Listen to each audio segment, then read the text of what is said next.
Good evening, everybody. Good evening. Hey, welcome to Warren Centre. My name is Hans Ho. Some of you will probably know me from a lot of things in Serpie Talks Running Club and Triathlon Club. Obviously, I have been a Wednesday team. I'm also leading the charge for Green Belt Relay. I was in the committee for about 5 years. Quit last year. One of the things that I said I would do is to organise talks like this. It's a really exciting adventure, I think. We are trying to invite interesting people talking about the sports that we love, running, triathlon, multi-sport events and so on. And to begin our series, I have a cracking opener with Jim Ashworth-Beaumont.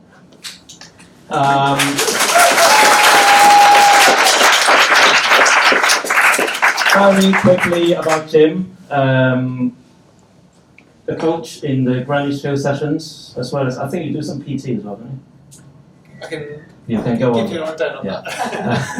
Oh, yeah, we'll come on to that in a minute. And the international age grade triathlete. Yeah, a few years ago. Yeah, and according to ChatGPT, I looked it up last night. His marathon personal best is 2 hours 41. It's on ChatGPT, and I checked my own ChatGPT marathon best time, and that was correct, so it must be correct. Obviously, a lot of you know that Jim had a life-changing accident a few years ago, which we will come on to. But he's made a comeback, and as you can see, has got the right arm as well at the moment. I will probably start by saying certain things that we talk about tonight you might find upsetting. It sounds like a BBC News report. So absolutely no shame if you need to step out of the room momentarily, but also obviously we're talking about Jim's surviving and thriving, and therefore we pretty much hope that you will stay and listen to what Jim has got to say, really. So I guess everybody happy? Yeah. Right. I hope. I'm also want to welcome people who are in the live stream as well. There are maybe people watching on Instagram, so hello to you guys. Thank you for joining us. Yeah, hopefully it works out. We have a little bit of testing. It should work, so hopefully you can hear us. So anyway, I guess Jim, welcome to Serpie Talks. Good evening. Yeah, thanks for being Hello, us. everybody. Thanks for being Thanks with so us. much for coming. I expected 5 people to turn up. I was Yeah. sort of hoping 5 people to turn up. I guess I will probably start by talking about you, especially like your life pre-injury and so on. Have you always been quite sporty? And how do you become the athletes that you are? If you can just briefly talk about yourself. Thank you very much. Well, I don't think I regard myself as sporty. I see myself as somebody who just likes to move. I express myself physically. So that might be running to work, it might be doing my job, which is looking after people at a hospital, or being a personal trainer, or being an endurance coach, which I'm all of those kind of things. It's a lot of part of me. I've never done a job where I've actually sat in an office and just worked with a computer or something like that. So basically, I'm all about movement, really. So any sort of successes I've had have been just secondary. They've come as a result of me just not being able to stop and stand still. And I think you were in the military before, weren't you? So after being excused from school, you might say at the age of 50, I had to find something to do. And after working in a few kitchens and things like that, the forces was really the only option for me. So joined the Royal Signals, did that for a few years, and then rebadged to the Royal Marines. I did that for a few years, and then basically I was involved with the military until about the year 2000, when I graduated from university. And along the way, I did engineering, got interested in orthotics and prosthetics, did an HNC in engineering, and then did a degree in prosthetics and orthotics. And then I've been working in that since the year 2000. Right, okay. Yeah, well, that's actually really interesting. But yeah, if we go back to the sporting side of things, if I was to ask you, what is the proudest sporting achievement, what would you say? Well, there's a few people in the room that I've coached or trained, and I think that's it. Right. Yeah. Yeah. You know, Maybe you started up already. Oh, we've had some good times. So Mirren over there in the audience there, I was her personal trainer and coach, and we've had some good experiences together. There's a few other people in the room as well. Just to give people confidence to move, and to essentially learn about the bodies and learn what we can do, and just have fun together is wonderful. Back when I was 20, I did a 2:20 marathon. I suppose there's that. Me and a few over 50s won the 70.3 in Mallorca in 2019, which is pretty amazing. And there's other sort of events that I've done as well. I've just really, just happened. I haven't really sort of trained for them as such. It just popped out there. So was triathlon something that is quite natural to you? Or did you start as a runner before you got into triathlon, or you just all that kind of come together? Yeah, I suppose intuitively I'm a runner. I'm kind of sort of built for it. Yeah. And then from a technical point of view, I sort of enjoyed the discipline of actually transitions. I found that I was actually really good at that. Yeah, absolutely. So, sort of sprint Olympic distance really I enjoyed because, I could transition in a flash really. So swimming terrible, sort of bobbing along on the water, and cycling okay, and then running's the thing I'd sort of tear the course up doing that. So that was where I really sort of got to enjoy it. Brilliant on that. Okay, I guess we can come on to talk about maybe what happened that one day in July 2020. I suppose, where do we start? What were you trying to do, and what were you training for? Were you training for anything at the time? Right, this is back into COVID, lockdown one. So while everybody was sitting at home in front of the telly, I trained as a Nightingale nurse and was working for my hospital, the Royal National Orthopaedic Hospital, nursing patients. So after that, I think after the first lockdown, the British Triathlon Championships was coming up, and so that was my target, my training target. So, and the race was when? That was, I think it was the end of July actually. Okay. Wow. Anyway, so I was doing 3 training sessions a day. So basically, did some open water swimming, went for a run, and then at the end of the day, going out for a cycle up to Crystal Palace, just for a little bit of wind down. And so I went around the South Circular at Catford, and very busy traffic, and that's when essentially came into close contact with a lorry. So, do you want me to talk about that in particular? Yeah, okay. Yeah. So, talk about the circumstances. Yeah, when you imagine the sort of classic accidents where a lorry turns left and sort of catches the cyclist as they're on the curb. So I was on the curb, but the lorry turned right, and the trailer moved to the left. So you imagine it swung out and basically took me off my bike, and I ended up right in front of the back wheels, and I don't know how I did it. You're not going to run that video, right? No. No, okay. Basically, I've got a video of the accident, which was from a cycle shop in Catford, which is like a security video. So I've got the whole accident on camera. But so you don't want to show that. That's absolutely understandable. But yeah, on demand. If it wants it's on fire. Yeah, I don't know how I did it. I grabbed onto the bottom of the lorry to stop myself going onto the back wheels. I got dragged up the road 100 metres, but my trailing arm went onto the back wheels and got yanked off. So there's a whole load of other injuries associated with that, but I won't go into too much detail. But essentially, I got crushed and lost my liver and damaged my kidneys. I say lost my liver, I lost 95% of my liver. Anyway, there you go. Yeah, it is pretty horrific. So if I just understand correctly, you were left-hand side of the lorry. That's correct. And I guess if it wasn't such a long lorry, I suppose you would probably in the clear. Would I be right to say that? It's kind of hard to say because the dynamics are all different. But there's a lorry accelerating away from the traffic lights, so I reckon it was about just over a second between me falling down or getting knocked off the bike and me grabbing hold of the bottom of the the lorry. I haven't got a clue how I did that. Just quick reactions, I suppose. There are times in your life when you don't plan for stuff, you just do it. Oh, absolutely. That kind of worked out.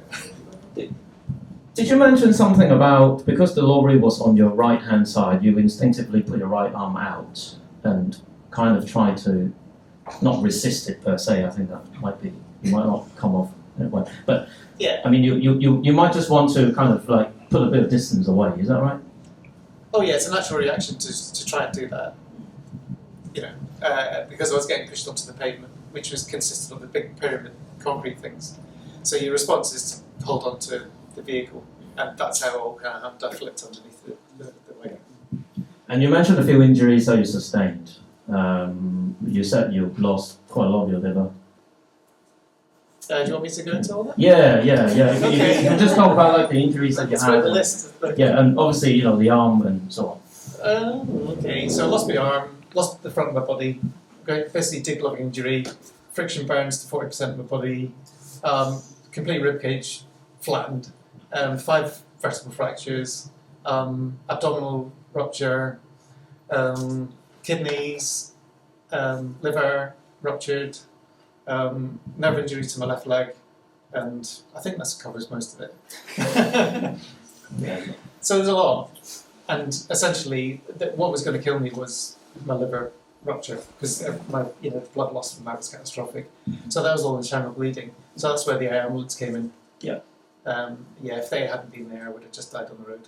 Yeah, I was just going to come on to the air ambulance bit because obviously you had the London Air Ambulance who came over to save you, and they managed to get to a location that was quite close to the area, wasn't it? What do you think? I mean, it sounds quite obvious, but what do you think they managed to do that other people couldn't have done? Well, they kind of specialise in battlefield medicine, I suppose. You know, getting to the location, stabilising the casualty, making sure they can get to hospital alive in an estate where they're kind of operable. They actually landed in the school in the summer holidays. So then I had to break out of the school playing fields. If you know, like Catford, it's St Dunstan's, which is right near sort of Catford Gyratory. So yeah, they kind of broke through the gates. But you're talking, it's just lining up the chances of me having the right resources there at the right time. Because you've got 3 air ambulances in London, and they were in the air when the call went out. And what happens is the ambulance service triages the call and immediately alerts the ambulance service, who are, if they are in the air, they'll come straight to you. So within 2 minutes they've been alerted, and I think they landed with me within 10 minutes. And within 20 minutes I was in an ambulance on the way to hospital. And it took 11 minutes to get from Catford to King's, which if you've ever been in that area of London is incredible. They must have floored it. Yeah, but I had the opportunity to meet the air ambulance crew, and they sort of took me through the whole thing. And essentially they said, like, you're just a bag of blood. And so my blood pressure just hit the floor for about 15 minutes. So it was really kind of touch and go stuff. So yeah, they do things like stabilising pelvic fractures, opening your chest wall up to carry out medical procedures on the road. And there's no service in Britain that will do that other than air ambulance. Okay. Wow. Yeah. Thank you for that. So you got taken to King's, and then I think you were still in coma at the time, weren't you? Okay, on the road they gave me a bunch of ketamine, so I was out of it. The reason they don't give you like opiates is that it will depress your kind of central nervous system, so that will kill you. Ketamine doesn't do that. It sends you off into a nice place. It really does everything slows down. It's incredible. Try to experience it once, that's my advice. Maybe not twice. Okay, but at that point I thought I was dying, because I remember everything, including thinking I've had it. So when I went onto the ketamine, it's absolutely continuous, with about 6 weeks worth of coma dreams, which is like where you go off in the different states. Now some people like talk about bright lights and things like that, but essentially, because I was sort of just underneath the conscious state for 6 weeks, and the reason why I was in an induced coma was to just manage pain. They couldn't give me drugs to give me painkillers because that would have not killed me. And I was under so many medications at the time anyway. So they kept me on induced coma for 6 weeks, and during that time I was having these really crazy sort of allegorical dreams. You're kind of working through whether it's kind of worth surviving, and whether you're worth surviving, and all that kind of thing. So when I finally came to wake up, it was like a process of going from one altered reality to another. Because I had the accident in a situation where I was ultra fit, ready to race, into a coma, and then waking up, obviously completely incapacitated, but my brain's still saying, you should be ready to go. So you're kind of hardwired to rehabilitate in a way, but then you've got the mismatch between what's going on in your head and what your body can achieve. And that was a challenge. Okay. Yeah, I think you mentioned one thing when we were talking, that you thought that you were quite fit, and therefore you could survive. Not survive that person, but you can come back to it, and you can get back to rehab quite quickly. Is that the case, you think?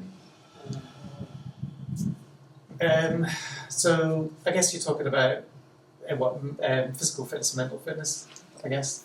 Yeah, both, but more physical. Which is what I'm thinking. So I suppose I've had quite an adventurous life up to that point. Not only afterwards, but I think mentally speaking, I've got the attributes maybe to basically pick up and carry on. So adapt and respond and overcome, as the Marines might say. And particularly, as I say, in the situation where I'm ready to go, mentally speaking, I'm motivated to race. And I suppose the only difficulty is kind of going through that state of mental crash, whereby you have to come to terms with the new you. And I really don't think I went through that process, I'll be honest with you. Okay. So I'm a kind of person who would essentially just accept. So that grief process is? Yeah. They come through to acceptance. I've thought about that a lot, and I don't think I've ever had to go through that process. Okay. I've got this really blunt aspect to my character, which is just you're in this situation, crack on, if I can put it like that without swear words. And shut the F up and get on with it is my catchphrase, you know what I mean? Right. So and I suppose it's only when you reflect on things that you think, okay, maybe physically speaking, things have changed, but mentally wise, I'm just the same person as I was before. That's amazing. Yeah, I always find it really incredible that you were able to do that. In terms of the rehab, so you were in hospital for a few weeks, and then when did you manage to start? And what kind of rehab do you do from that point on? We can all show a video as well if you think that's. Which one's that? Which one? The Nick one. I can do the Nick one. Okay. Or the other one. We'll leave that a little bit. Yeah. Okay. When you. So, I was essentially, because of the injuries I had, I was not really mobilising for about 2 weeks. Yeah.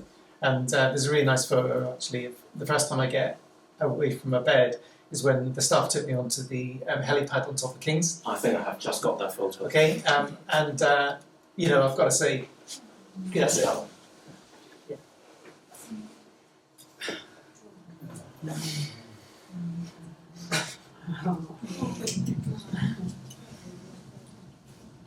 Can take a moment. Yeah.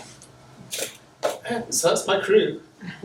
So physio, OT, and critical care nurse. And there's my wife. And so I think that's the first time anybody had been on the helipad actually. So that was a special treat. And at that time it was pretty touch and go. I wasn't sure whether I was going to make it or not. So basically for 2 months I was they were saying, you might never get out of hospital, you might never walk, you might die. Because my liver was absolutely shot to pieces. And so that was start of September, I think. And so a few days after that, I started getting out of bed. So this photo was taken about 6 weeks after the accident. That would be about 8 weeks. 8 weeks. Yeah. So conscious, all that. You can see my wee arm there on the right hand side with the little hat on, essentially, my whole body was just being grafted. So all the front of my body is grafted tissue, and then I've got this nerve injury on the left leg there. I really wasn't capable of actually going anywhere. It's more sort of starting to walk, and it was just progressive, increasing movement and doing things myself. Being COVID, all the therapies units in the hospital were shut down, so it was basically down to me, Kerry, my wife, and that crew there who really got me going. Yeah, it's pretty amazing. Yeah. Yeah, it's absolutely amazing that there are people who have managed to do that. I did have one question about the NHS, and we're trying to make it not as a political point, obviously, but obviously you've gone through all of that with the NHS. What do you think they're able to do in a traumatic situation like that, and what do you think they are not as good at as you think they could be? In a unit like the critical care unit, Yeah. The Christopher Brown unit at King's, they're kind of specialised to deal with complex injuries. So they're quite good about working in multidisciplinary teams. I had 12 consultants at one time, and dealing with a sort of crew that big, with continual input on a daily basis, really it would stretch them to the max, and to the point where my wife had to intervene several times. We basically sat in until people would take notice. With the plastics injuries that I had, they wanted to transfer me to Chelmsford Hospital, which is specialist in plastics. Right. But the critical care nurses said to my wife, "If you put him in an ambulance, he's going to die." So she sat in and stopped that happening. And then they brought the nurses down from Chelmsford to do my dressings and that sort of thing for like 4 weeks. And yeah, that saved me. But you know yourself, if you have a complex condition, it's not just the NHS. Yeah. In fact, the NHS is probably better than private medicine about dealing with complex injuries and multidisciplinary input. You kind of, I don't think any medical outfit is really kind of built for that, because it requires such individual input. I work at the Royal National Orthopaedic Hospital, and we're great. Most of the trusts aren't. Right. But I've got to say, I'm really lucky to have the experience of working with spinal injury patients for 20 years. So I had that insight not only into the type of individualised input people require, also what it takes to pull through. I've had the example of some pretty incredible people. I suppose the most well-known would be Dimitri Kuchya, who's just won his gold medals in the Olympics. And I remember him as a lad with a spinal injury. And, I've seen people like that really kind of win. They won in life. And it really doesn't matter what kind of physical situation you're in. It's down to you how you define the future for yourself. Amazing. Right, yeah. Okay, so we have you have survived. So we're slowly moving to the thriving bit. We need to have a bit of a positive spin on that. Okay. So can you talk us through what kind of exercise you need to do, immediately after you are okay to start doing a little bit of exercise, to being able to run and so on. Can you talk us through that? What exercise do you need to do? Okay, have we got any coaches in the room? Yeah, we probably have. Or at least self-coaches. And self-coaching is the hardest thing of all. Because you require the discipline to write a plan down and be unbiased about yourself. So with myself, there's a few different aspects to this. There's the neurological injuries, which I had.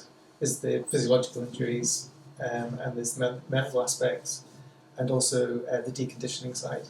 So if you lie in a bed for 6 to 8 weeks and do nothing, you're going to lose a significant amount of your muscle mass. So never mind all the other stuff going on, you've got to kind of reverse that. So with my liver injury, I had no metabolic function. So my body was basically eating itself, the protein side of things. So I was processing my body. So I lost 15 kilograms in the first 8 weeks. I'm only 60 kilograms. And then over the subsequent 4 weeks, I think I lost another 5 kilograms because I was starting to move, metabolize. So, you know, it's a hell of a dip to come back from. And in fact, I thought I was going to die of malnutrition. So there's that. I have a question to ask at this time.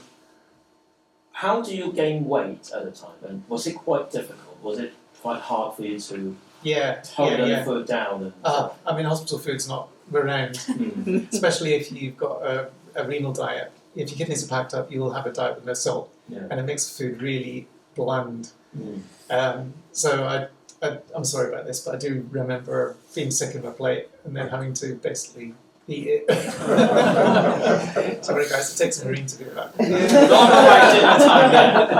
I'll make sure it was still warm. Was there any particular type of food that you were eating or you can't? Or well, you just have to get it down and keep it down. Right. So, you know, it's just the same kind of macronutrients that everybody else has, you know, like protein and carbohydrates and all that kind of business. But yeah, it's a struggle. You know, if you haven't eaten solid food for 8 weeks, because I'm an NG tube and I was on a ventilator for 3 weeks, you know, your GI tract's knackered. And, you know, there's a lot of things to overcome there. But then at the same time, you've got to try and exercise. So your body's on the downer while you're trying to like improve yourself, you know, from a muscular like conditioning point of view. Yes, that's a challenge. And really, I only turned the corner once I got home. And you're talking maybe sort of really when I started seeing Nick at the gym. Which was when? That would have been start of December. Right. So I got to hospital on the 24th of November. My first run was on the 29th of November. So 4 months after the accident, you managed during which time I managed to get to the park and see the hills people exercising, and which motivated me a lot more. Thank you, Greenwich Hillsby. And I was ready to go. So I managed to do like about a 20-minute run without falling over. And that's when I started at the gym with Nick. Right. Okay. Is that a time to show that? Or yeah, maybe. Yeah, okay, right. Okay, we're going to show a video of how Jim came back while doing the physical exercise. So it takes about 3 minutes. And I hope it works out. So, just as background, the only physio I got was just to check the range of motion of my shoulder. And that was it. So the rest of my body was absolutely shot to pieces. So one challenge you've got is that if you've got a specific injury, you'll get maybe therapy or to address that problem. But with the amount of deconditioning I had a global issue with, you know, conditioning, effectively. So my priority was to recondition myself, and hopefully everything would just happen. And hopefully my organ function would kick in and start happening again. I'm sorry about the sound, but I'll try to play something. Yes, hi. Just a quick one. How much pain were you in? Like, was it terribly painful? When? Well, then I suppose once you got up from the chair and you were able to move again, when did you move by on? I was on pretty heavy medication for a while, so yeah, I'm not really. I'll be honest with you, I'm really not sure what pain is. You know, there's obviously. I mean, there's. You know, I'm talking from way before this, so I've plenty of adventures in my life, and obviously you sprain your ankle, that's one thing, but it's quite another to like get severe concussion or break a vertebra in your neck or you know get run over. And I've done all these stupid things, you know. So I think there's a point at which you start thinking pain of less as a thing, or it's just as more of an indicator. Mm-hmm.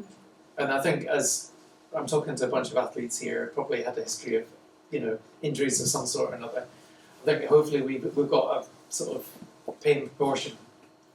You know, you think, right, my knee's a bit twitchy. Okay, so I'm going to, you know, have a relax and recover. Or I've done an ACL, kind of on a different scale. You know, but I think now I'm mature enough in the knowledge of my own body to think, right, this is bloody agony, but there's a reason behind it. So, yeah, in answer to the question of the pain, I think there's, yeah, I regard it as a bit prompt rather than a, an overwhelming kind of thing. Does that make sense? Right, let's see whether this video works, especially the sound. Hi, my name's Nick, and I'm a sports physio, and I specialise in chronic pain and complex injuries. Jim's case is completely unique. Despite that, I'll still try and do my best to give you something valuable that you can take away to help when dealing with your own injuries. What's the injury? Why are you in pain?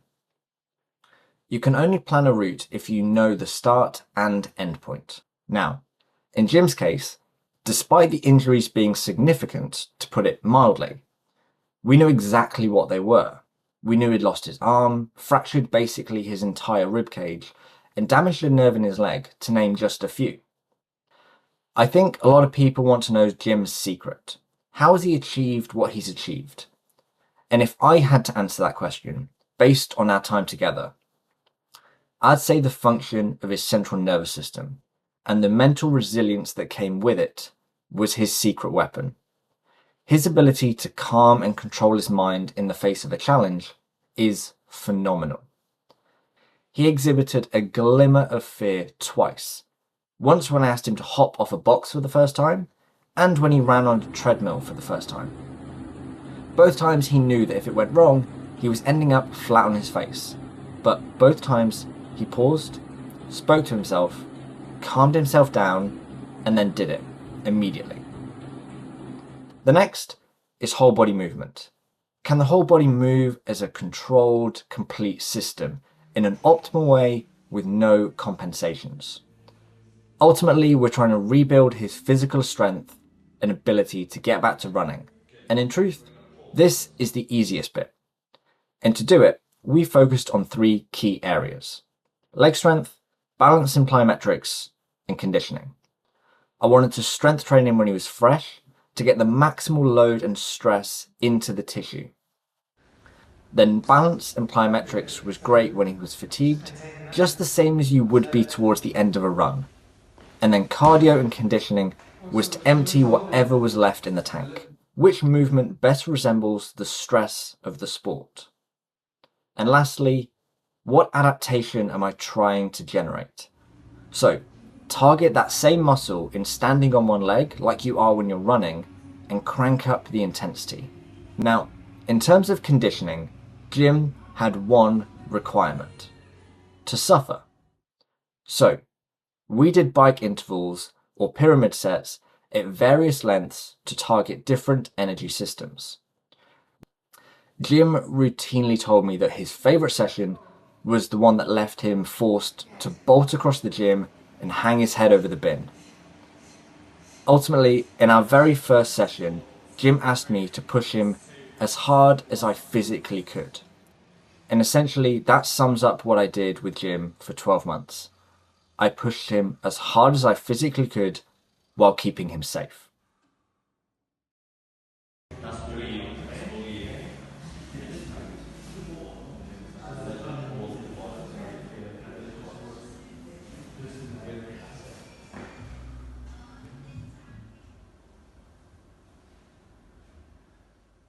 Yeah.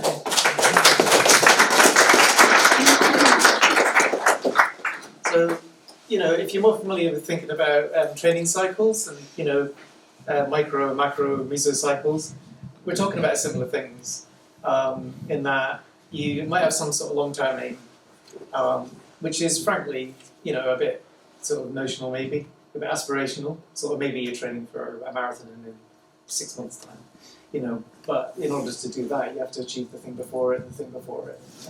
So, breaking those training cycles down into manageable chunks where you're training a specific thing, that's what we're kind of doing there. Physiotherapists have a slightly different way of putting it, but it boils down to the same thing. And, at the end of the day, what matters is the session you're doing right now. So, for general sort of benefit, I would say that if you're going to have a long-term plan, try and break it down into manageable chunks. Write it down on a bit of paper, because I guarantee that you will, because everybody's got their own sort of strengths and weaknesses. You might overtrain, you might undertrain, and we're probably hardwired to overtrain. So write your training plan down and stick to it. And it's always a good idea to have a technical kind of target as well as a performance target. So like if you say, oh, I'm going to do my intervals like a 320 kilometer or whatever, that's fine, but it's how you do it rather than what you do. That's important. So, think of the quality all the time. And indeed, from a psychological point of view, I'd kind of always recommend that you try not to think of outcomes. It's more of a process. I know you've maybe heard that a few times from different people, but I think that's, you asked me what my greatest achievements in sport are. I think that's why I've got the time and sort of, acknowledging them, because actually the greatest aspect for me is actually doing the thing. And that's likewise with my job and all that kind of stuff. So I tend not to think of outcomes as such. It is how you do it. It's the process that matters. I do actually find it fascinating, because I don't know whether you feel the same, that in terms of sports, especially because there's quite a lot of data out there, everyone talks about their heart rate and all that. Has there been too much of an emphasis of the outcome and not enough about the process and also the training and so on? How do you see that? It might be due to I wouldn't say mass media or anything like that, but due to the amount of information that's we've been privy to as consumers, because, all right, if you buy Athletics Weekly, there's a lot of qualitative discussion, but that's a specialist publication. Yeah.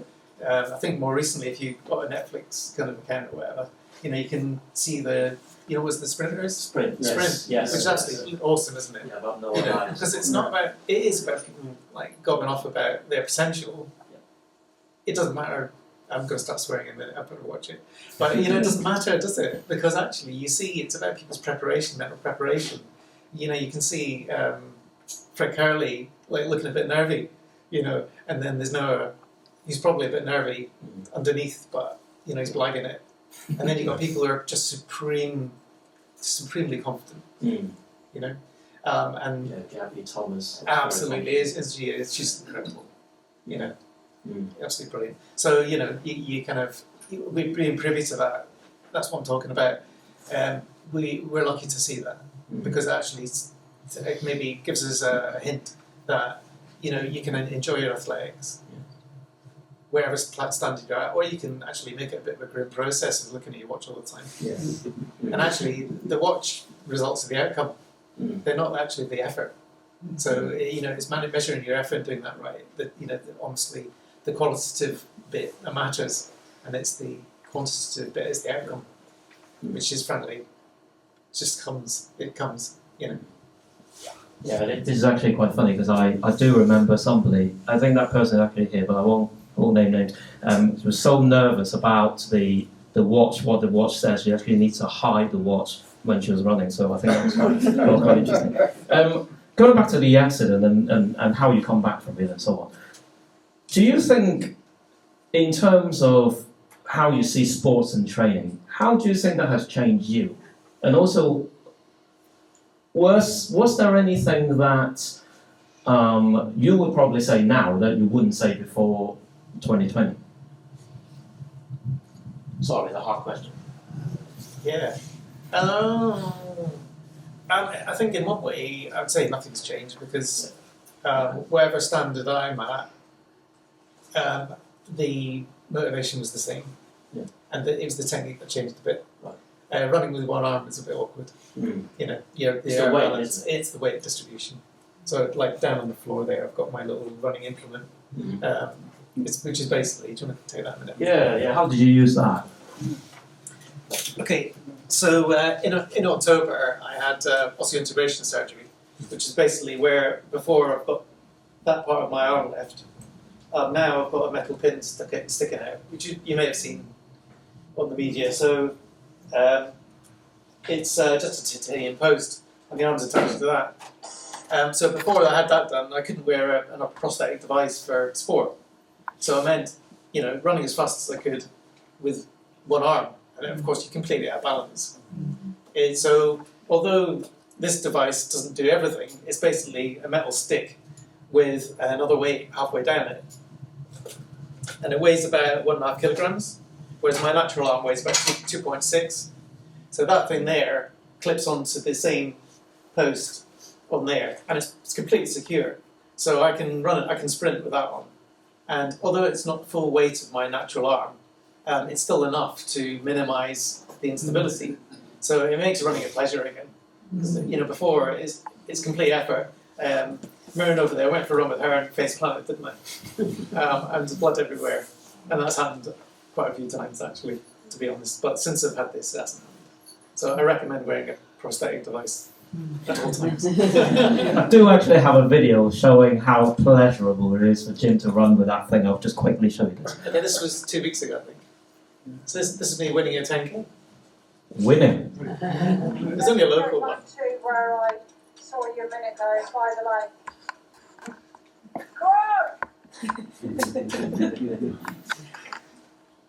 Yeah, it might look a bit odd because I haven't got the forearm, But actually, the weight distribution is perfect. And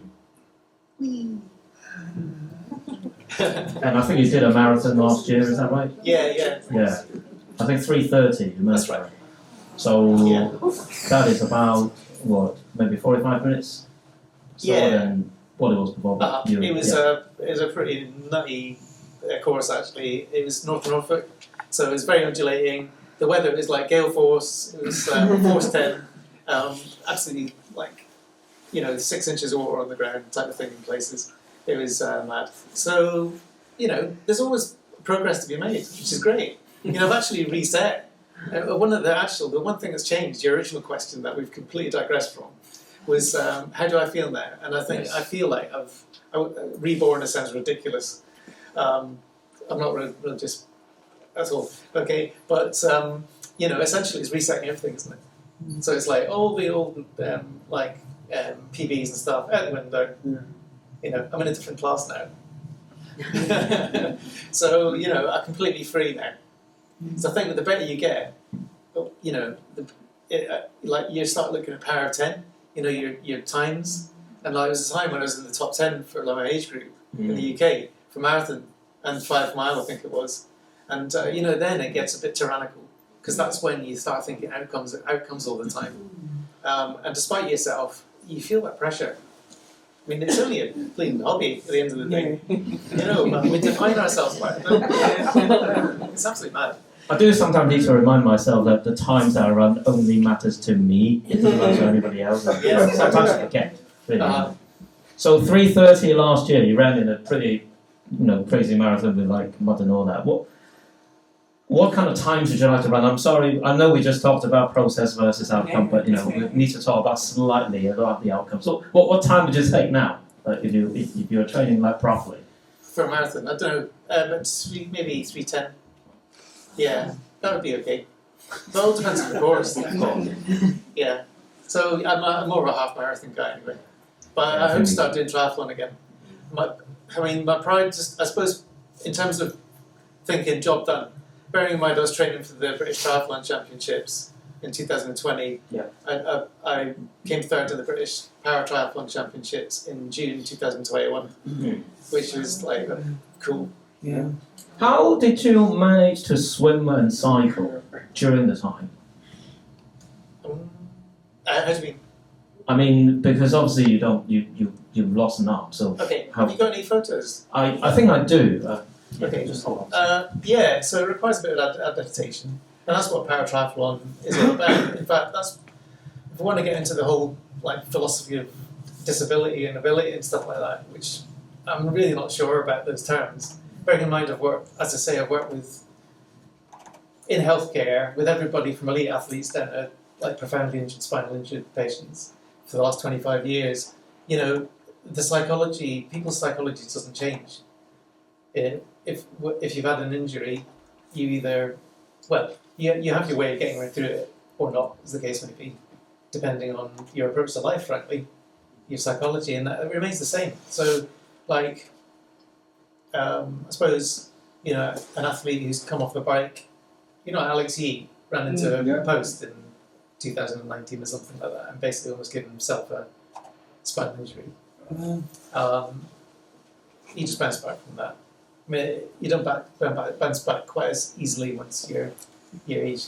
You become more advanced age, but one thing is being fit, I think I'm biologically quite young as well, because both my parents are over 80, and they're still not running about, but certainly not shuffling about either. You know, I was kind of predisposed to recover, and if anything, if you have a life of activity, you may be training for something, and I think that accident was what I was training for, maybe. I know, it's curious, isn't it? Okay, so on this bike here, this is one I adapted myself. So what I've done is I've put both shifters onto the left-handed bar, so I can operate the gears and the brakes with one hand. And then on the other side there, you can't really see it. In fact, I think I'm actually riding one-handed there. Yeah. Oh no. There's a post there. You have something to Yeah. stabilise. There's a post there. There's basically a pad that I've got under my right armpit, so that stabilises my body and stopped me falling off the side of the bike. Now that was in Herne Hill Velodrome. Oh, yeah. It's absolutely thrashing it down. I was petrified. Yeah. And that's actually grimace of fear. I think on a normal day it's quite scary anyway. Yeah, it's a banking's about 40 degrees or something. Yeah, exactly. Yeah. Yeah. I wouldn't go there. And the thing is, I wasn't really going fast enough to, for the banking. So I was at a right extreme angle in the bank, and I was thinking, I'm going to go out any minute here. Yeah, it's freaky. And as far as the swimming goes, I might have a picture of me in a wetsuit. You lucky people. So there. Yeah, basically just cut the arm off a wetsuit and carried on.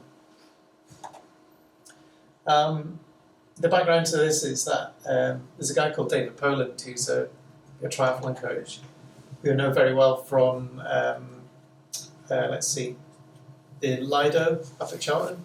I used to do a lot of swimming there. And I bumped into him shortly after coming out of hospital, and obviously you've seen the state of me, I was a bit of a wreck. And I think he took pity on me and said, let's go to the velodrome and start cycling. So he got me up there, and it really paid off. Yeah, so the swim, horrendous swim in Eaton Dorney Lake, I think it was. Yeah, I came out about a minute after everybody else. But once I got onto the bike, I picked up a lot of places, and then the run actually floored it. I mean, at that time, I was only really capable of 25 minutes. I'm doing it about 18 minutes for a 5k now. Glad to say. I can only dream that I think a lot of us probably feel the same. We talked about psychology, and I would think perhaps your military career would have helped you some ways on that. Would it be right to say that? You mentioned something about the commando mindset. Can you tell us a little bit more about that? There's a range of sort of values, a short number of values that, the Royal Marines is looking for. I wouldn't say they're going to instill it in you, because the whole point is that I think you people start in that process, which is the basic training. The basic training is 26 weeks, and it's non-stop. And, it makes you suffer. That's the whole point, because it brings out the values within you, or else you go home. To be honest with you, it's just not for a lot of people. 1%, they say. But it doesn't mean you're elitist. It just means you've got a certain mindset. So, for instance, I'm never going to be a businessman. I'm never going to be rich. But I can be courageous. Can be disciplined. I can smile in most situations. Yeah, and I wouldn't say I'm not a selfish person, but I do enjoy working in teams. You can throw me into a desert island by myself, I'll survive. But what I really enjoy is teamwork. And so my favourite sporting achievements, for example, would be that 70.3 in Mallorca, because it was three past, has-beens basically, who smashed the field. You were the runner? Yeah, that was the runner. Yeah, okay. Yeah. That was wonderful. So even though I hate team games, like football and that, it's not my thing. But I do enjoy that sort of team aspect of things. Yeah. So the main thing with the commando mindset is really to adapt, respond, and overcome. And that's the way it kind of panned out, really. Yeah. Very good. Right. You are an absolutely incredible man, and it has been wonderful hearing all of that you have to say.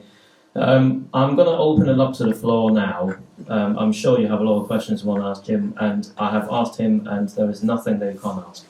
Okay, so, is there anyone who has a question? Adam, do you want the mic, by the way? I could just You can shout. Okay. I just wanted to ask about the first time you had to get back on a bike, because I've come off a bike, obviously nowhere near as traumatic as yours, but I felt a bit, edgy and nervous getting back onto a bike.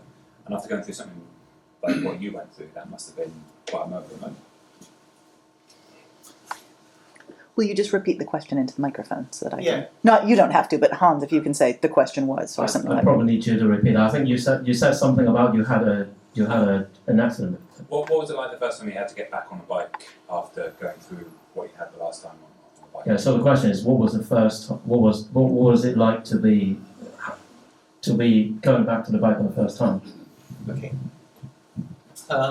So while I was still in hospital, while I was still in bed, before I could actually get out of bed, the physio staff brought up a recumbent bike from the gym, and there's a short video which we haven't got here of me basically blacking out while cycling about 2 revs a minute on a bike in bed. So I was ready. I was motivated. And then my wife bought an indoor trainer, and I went up the Zwift, which I hate, absolutely hate, so boring. But that got me going, and then realising that I could qualify for the British Power Triathlon Championships was the motivator. Really helped make me get on a bike. So luckily, just living around the corner from Greenwich Park, I had a free space to start cycling. My wife, I don't know how she let me do that, but she did. She's probably watching this right now. And, thanks, love. I've spent a bit of time cycling around Greenwich Park, doing the dismount and mounting drills, and never fell off. So, it's just a process of building up your confidence again, really, and just thinking, if I survive that, I'll survive anything. So I'm indestructible. Yeah, I'm pretty sure you are. Right, okay, the next question. Is that Paul? Is that David, yeah. David, sorry. Hi. I think I'll give you the mic this time. Now, I'm intrigued about the liver. I understand the liver is the one organ in the body that can regrow. So was yours able to regrow from 5%, or did you need a transplant? Well, it was touch and go for a while. Certainly, my son came forward and offered his kidneys, or wanted a kidney. God bless him, he's not that kind. Didn't give it to me. And I was down for a liver transplant as well for a while. But in December, my liver started kicking in again. And my kidneys kicked in just at the end of December. So I was on dialysis 3 times a week until December 2020. And then everything started happening again. I think by the maybe March of 2021, I had a liver scan and it regenerated to about 40%. And then, I've never had any sort of check-up since. So I think everything's okay. Well, the one thing I do notice is that it takes me longer to recover after a really intense training session I perform. So like with the 5K, my time for a 5K, like the Hyde Park 5K, in last Friday of the month was about 17:25 or 30 or something like that. And now it's just over 80 on a grass course. So actually, it shows that I can produce the intensity and I've got the power, but marathon times are lagging a bit. And I think I'm about 10 minutes off my sort of half marathon time as well, which is currently about 1:29. Right. But you're quite a few years older as well. Well, you've got to throw that into the mix, yeah, absolutely. So, I'm throwing all these times out now, but I said I wasn't going to do that. I'm just, at the end of the day, I'm really enjoying it. As I say, there's no pressure, because you don't see many people on a course with one arm, and a dodgy nerve in the leg and stuff like that. Incidentally, I did bring a prop. I work in orthotics, primarily. I'm a prosthetist, also work in orthotics. So this is a device that I used maybe about 6 weeks into my running time. So that's maybe January 2021. So that's a carbon fibre device. So that will basically, absorb energy is that my foot lands. It'll hold my foot up in the air, and also return energy as my foot comes off the ground. If anybody wants to look at that later, they can do. So that's made of carbon fibre. So that's the sort of thing. That's the sort of business I'm in, is producing devices to help people function better. And yeah. So without these little things, it's very difficult to do anything. But as I say, disability with one of them, I'm not ain't disabled anymore. So I don't regard myself as disabled. It's amazing what modern things can do, isn't it?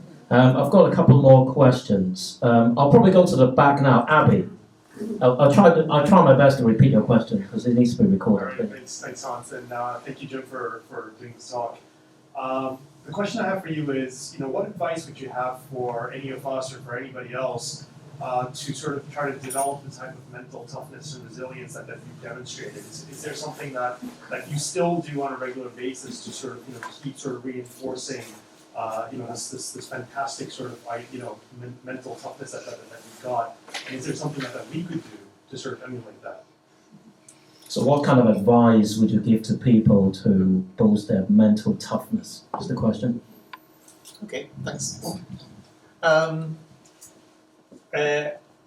quite a sort of, I don't regard myself as a strong person.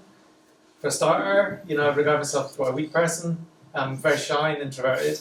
And during the stressful times, I find it really effective to just focus down on the moment that you're in there. So, I think there are several different philosophies that boil down to the same thing. One is the sort of the idea of thinking about process and the way you do stuff rather than worrying about, the results. Failure and success is irrelevant if you can't actually, perform. Not worrying about embarrassment or, like, say, in an injury situation, is try not to focus on your relative to your previous state, let's say. It's just, again, thinking of, maintaining your motivation. And first of all, not being sorry for yourself. So I think that, the negative side of the grief process is that actually is a phase of, if I may say, in my personal situation, is that I wouldn't allow myself to feel sorry for myself. I really had the advantage of having so much support from so many people.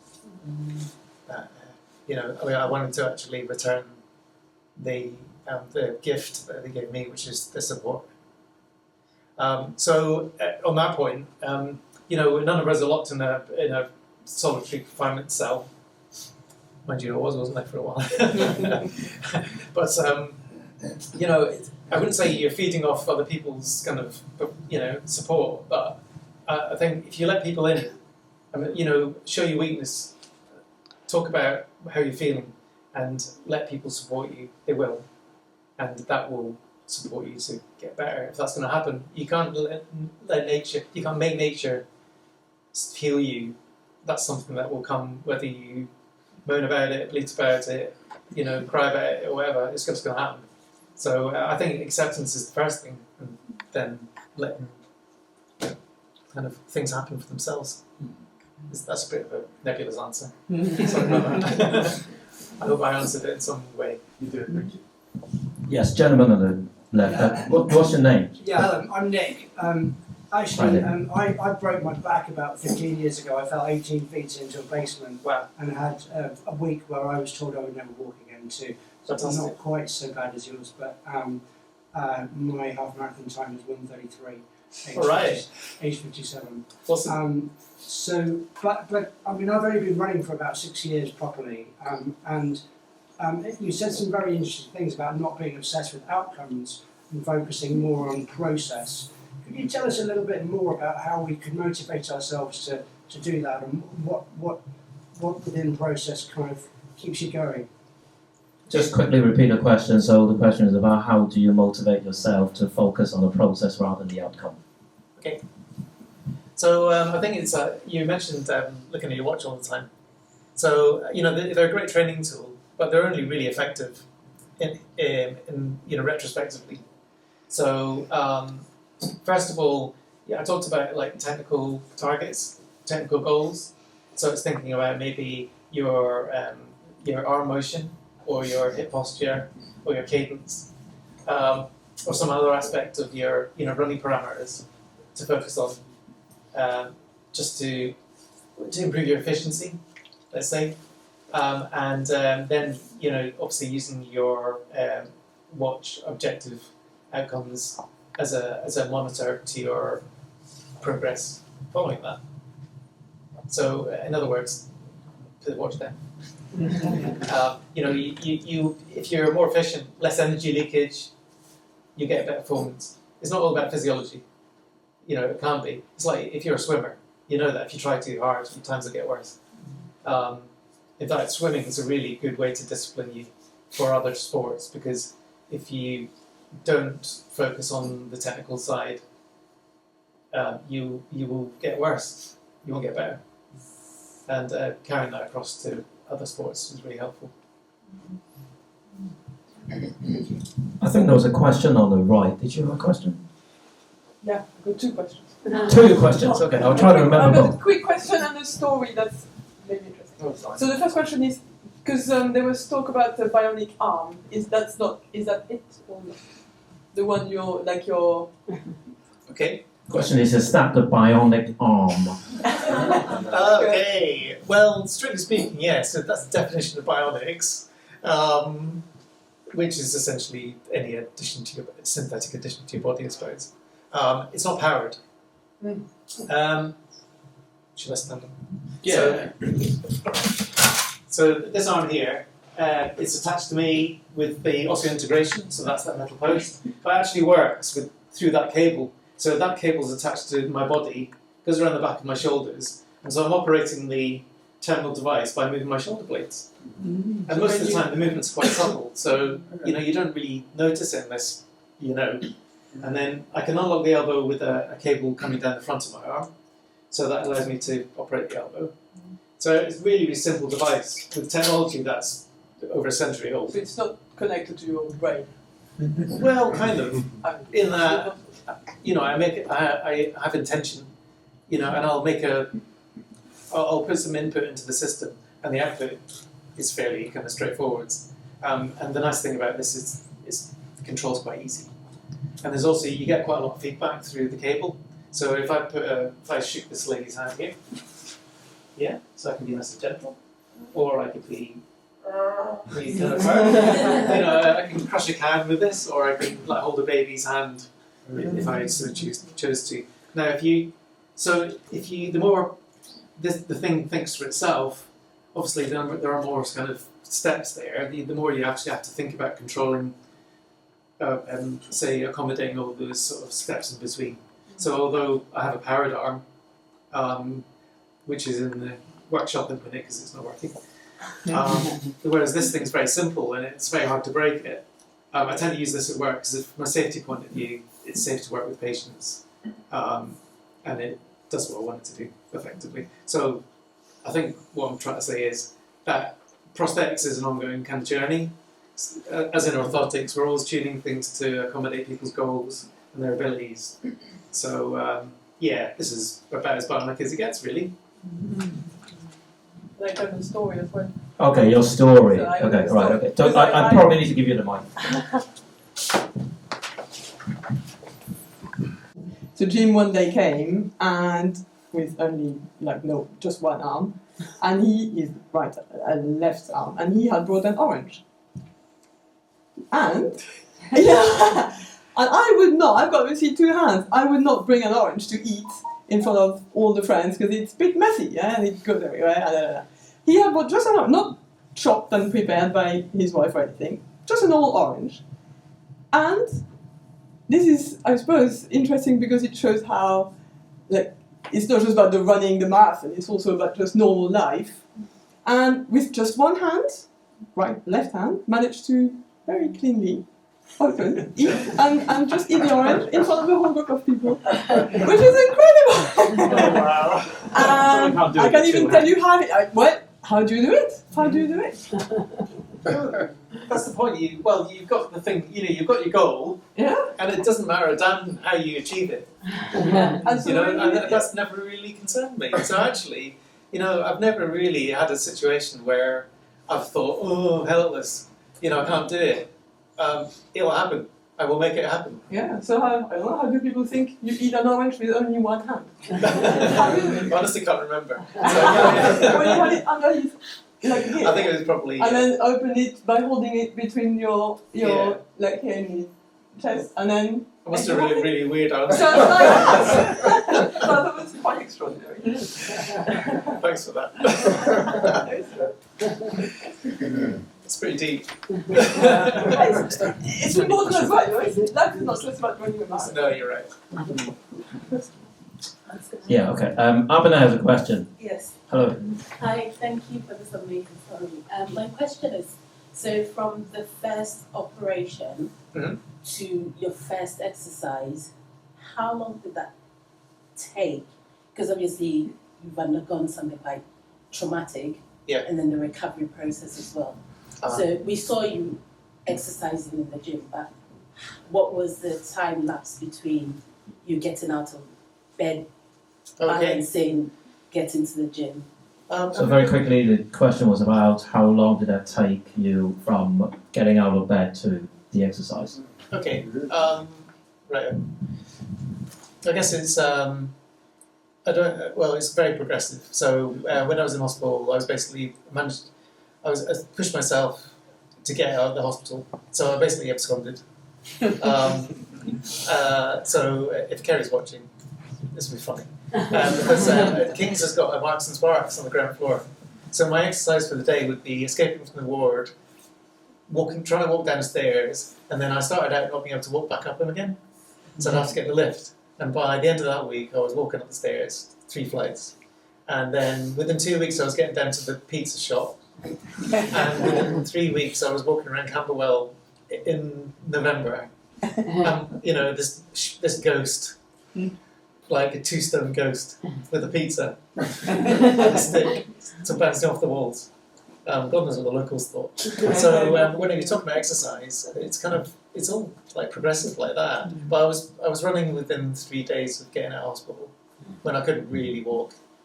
To be fair, and that's the Mirren will attest. I really wasn't capable of doing anything at the time.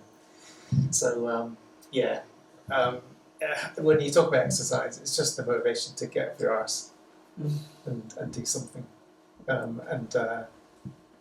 that's really what, setting aside all the technical things about what kind of reps and sets to use. I would say that's it really. It's just progressive stuff. Did that answer your question, or do you have more? Okay, brilliant. Okay, any other questions? I'll go to Sophie. It's quick. I think you can just repeat it. But I was wondering, did you ever get to talk to the lorry driver, or did you want to? Did you ever talk to the lorry driver, or did you want to? Yeah, well, I did get to speak to the bloke who looked after me while I was underneath the lorry. This guy was, he actually worked as a social worker, very close to where the accident was. And he basically belted up the road and got under the lorry and stayed with me for the whole time I was under it, which is pretty amazing. Now, when I did ask if I could meet the lorry driver, but obviously the police weren't too happy with that. And certainly an insurance, my solicitor wouldn't have been too impressed with that. I think I felt very sorry for the guy. It wasn't his fault. And I've actually driven a 40-tonner, and I know how difficult it is to see around the vehicle.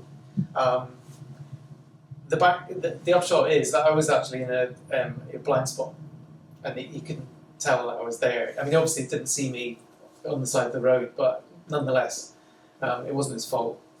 It's just an act of God, frankly. And that's one way I sort of got through that anger side of things, I think. My approach really with life is to take responsibility for everything I do. And okay, some things at the time happened, but it was my choice to be there at that time. And it's like, if I was going to die that day, I'd be happy to go in that situation because it was my choice to be there at that time.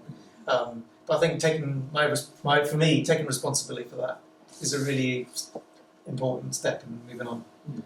Along those lines, I chose not to proceed with any sort of like claim against the company beyond the private settlement, because those things can take years, and I wasn't up for that, because it just keeps you in the past. So for me, looking forwards, it's like running a race. I do not recommend looking backwards at any time, because it's not going to tell you anything good. Always keep looking forwards, and you'll keep your spirits up. I have a slightly related question. I'll come to you, Camilla, after that. Obviously, you're involved in a bike accident, and a lot of us ride a bike in town. I do that all the time. Is there anything you think you wouldn't be aware of at the time, and now you're aware of, and you think like most people wouldn't aware of, in terms of being in an accident? Like, in a way, like how do we avoid that? Okay. Yeah. So I've looked at the stats a little bit. Yeah.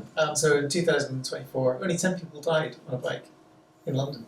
Just pretty amazing. 24. Only 10. Last year. Okay. Yeah. And in fact, in 2020, only 7 people died. So maybe 8, including me, because I shouldn't be around, frankly. But one thing that surprised me was,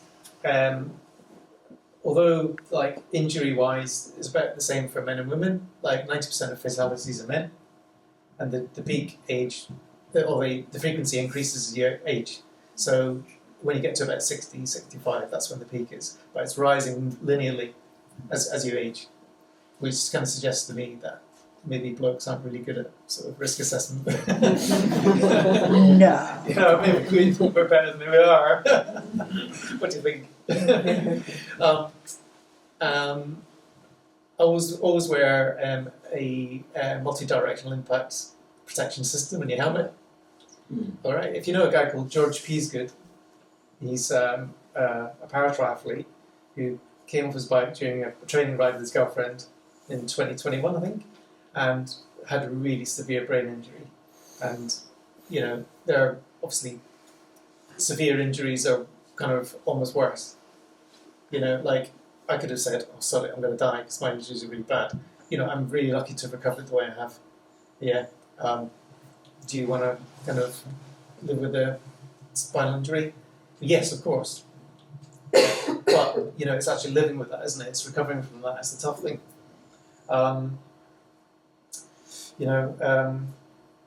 The other thing is that you're just as likely to have an accident on a flat road, on a straight road, as you are at a junction. So there's you thinking, okay, I'm approaching a T-junction, there's more risk there.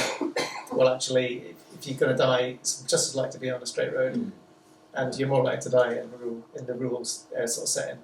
So actually, from an urban point of view, although infrastructure always needs improving, I've always been more careful cycling in the countryside. Yeah, absolutely. Right, Camilla, do you have a question? Jim, can you tell us something about your Serpie journey as a Serpie? Oh yeah. Your Serpie journey, Jim. Okay. Yeah, I guess most of all, it's about I built my Serpie journey around Greenwich Hills. Actually, I did put together a little video we could finish with. Yeah, that would be really a nice way to finish. Actually, have you got it? I don't know whether I downloaded it. No. I'll try. So I started at Serpie's in 2012, I think, or 2011, maybe. And really, it's after moving into sort of East Greenwich, it was a way of like focusing my training and just getting to meet people. And this is before I qualified as a PT. So Karen was the coach at the time, the elite coach of Greenwich Hills, and put us through his paces every Saturday. And now it's Phil. He's equally nasty. Okay. Come along to Greenwich Hills anytime, and you get thrashed to pieces. That's loads of fun.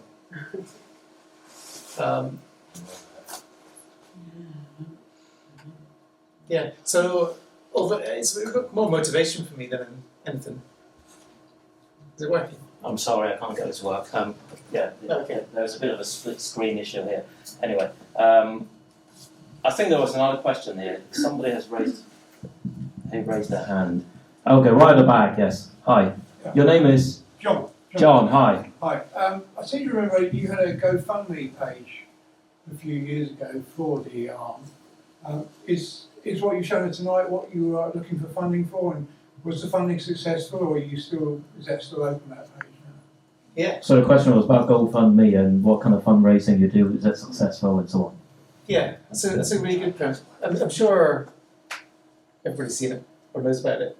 So when I was in a coma, wasn't sure I was going to survive, but my family were basically mad keen to do something, obviously. It's positive. And so my sister set up a GoFundMe page, which was essentially based around building me an arm so I could go back to work, potentially, should I survive. From that point of view, we ended up raising about 160,000, of which GoFundMe takes about 15% of that. And so far, that's paid for quite a lot of the components that I've got, the power components, and also the osseointegration. So that operation has sent me back about 80,000. Is it that one? That's one of them. Okay, so there's Jim's Greatest Challenge, which is my sister's charity page, and then there's another one. And this is really a reflection of the amount of support I have from people. So bearing in mind that every time somebody leaves a donation, they also maybe leave a comment, which is really nice. And that was just incredibly motivating to have people's support. This one here, Jim, you've got this. That was Baronet Fitness, which is the PT company I work for. And the lovely clients and the staff there did a series of marathons, right? Yeah, during lockdown. Yeah, and raised 11,000 quid. And that got me out of hospital because I needed an adapted bathroom in order to get out of hospital. They wouldn't let me out otherwise. So that gave me freedom. And that was incredible. And it's still there as a monument to your kindness. And there's another one as well, believe it or not, because my colleagues at the RNMH went mad crazy and did a massive triathlon. They called it Try for Jim, which is a great name. And that was based on the Mallorca triathlon. It's basically about 1,100 kilometres from London to Mallorca. So they basically did a triathlon effort, which took about 24 hours and made it the full distance. And that raised, well, that's me doing kettlebells on the heath with the Baronet fan behind. And as you can see, that raised 12,000 quid. And that actually fully paid for the physiotherapy I had, which was obviously indispensable because I don't know where I'd be without that. It's not as if I could even go for a gym because we're in lockdown for about 10 months after my injury. So in effect, you're talking, all told, maybe 190,000 quid raised, which is just amazing. The majority of which was actually spent.